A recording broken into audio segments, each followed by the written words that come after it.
I'm present.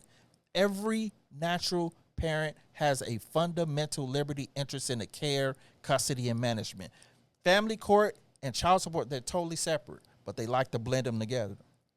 Family court is judicial because these family court hearings, they're held in front of an actual judge most of the times. Child support is not judicial because these are attorneys acting as temporary judges. So therefore, you have to consent to have that person in that fake black robe acting as a temporary judge. You're not even a judicial officer. You don't have the authority to enter a money judgment. So no, I'm challenging jurisdiction. Show me the evidence to prove that you got jurisdiction over me. And how did I do that? I went to the clerk's office. At that fake court, I obtained a copy of the summons, the complaint, the proof of service, the default, and the judgment. Why? Because those are the documents that they must file to open these cases. If those documents are not filed and done correctly within 3.5 years, the case has to be closed and it can never be opened again.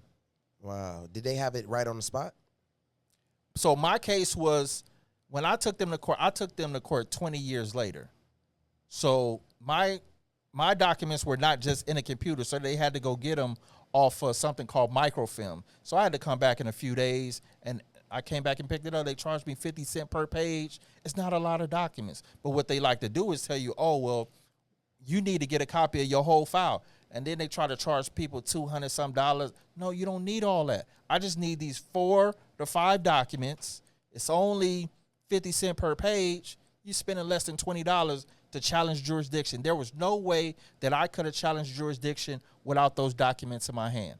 And when I found out in those documents, there's something called 28 USC, that's United States Code 1691, which says that all writs and process, meaning everything that's filed in this court hearing, it must be under the seal of the court and signed by the clerk thereof. So in my case, seal of the court says Los Angeles County Superior Court. That's the seal. And the county clerk is the clerk over the entire county, not that fake deputy clerk inside of that building. When I went and looked at my documents, some of the documents was missing seals. It wasn't signed by a clerk. It was signed by a deputy clerk.